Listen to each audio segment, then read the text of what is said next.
జై Telangana friends, good evening. ఈ video special ఏంటంటే ఫ్రెండ్స్, మనం ఎప్పటి నుంచో ఎల్ఐసి పాలసీల మీద జిఎస్టీ తీసేయాలని ఎప్పటి నుంచో ధర్నాలు, స్ట్రైకులు ఎన్నాళ్ళు చేసినా కూడా మనం వచ్చేసి దాదాపు అంటే మన కేంద్ర ప్రభుత్వం నుంచి స్పందన రావాలని మన వంతు మనం చాలా ప్రయత్నం చేసినాం ఫ్రెండ్స్. అది ఇన్ని రోజులకు పోయిన 3వ నెల 19వ తారీఖు రామ్లీల్ మైదాన్ ఢిల్లీలో కూడా మనం మీటింగ్ ఇచ్చి మొత్తంలో ధర్నా చేసినాం ఫ్రెండ్స్. ఆ ధర్నాకు ప్రతిఫలంగా ఈరోజు మన సెంట్రల్ గవర్నమెంట్ నిర్ణయం తీసుకున్నది. ఇన్సూరెన్స్ పాలసీలకు ప్లస్ అన్ని దానిలకు జిఎస్టీ ఎత్తేసారు. ఈ శుభ సందర్భంగా నా పాలసీదారులకు అంతా శుభాకాంక్షలు.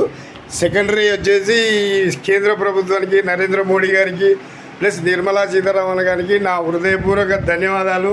ఎందుకంటే ఇలాంటివి చేస్తే ప్రతి పేదవాళ్ళు కూడా ఇన్సూరెన్స్ మీద డబ్బులు ఎందుకన్న ఉద్దేశంతో మనం జిఎస్టీ ఎత్తేయాలన్నది ప్లానింగ్ ఎప్పటి నుంచో ఉన్నది. ప్లస్ దానికి కూడా మన నిరంతరం కృషి చేసిన మా లియాపీ లీడర్లకు కూడా, ఆల్ ఇండియా లీడర్లకు కూడా ప్లస్ మా హృదయపూర్వక ధన్యవాదాలు. వన్స్ మోర్ ఏది ఏమైతే ఉంది ఇన్నాళ్లకు మన కళ ఫలించింది.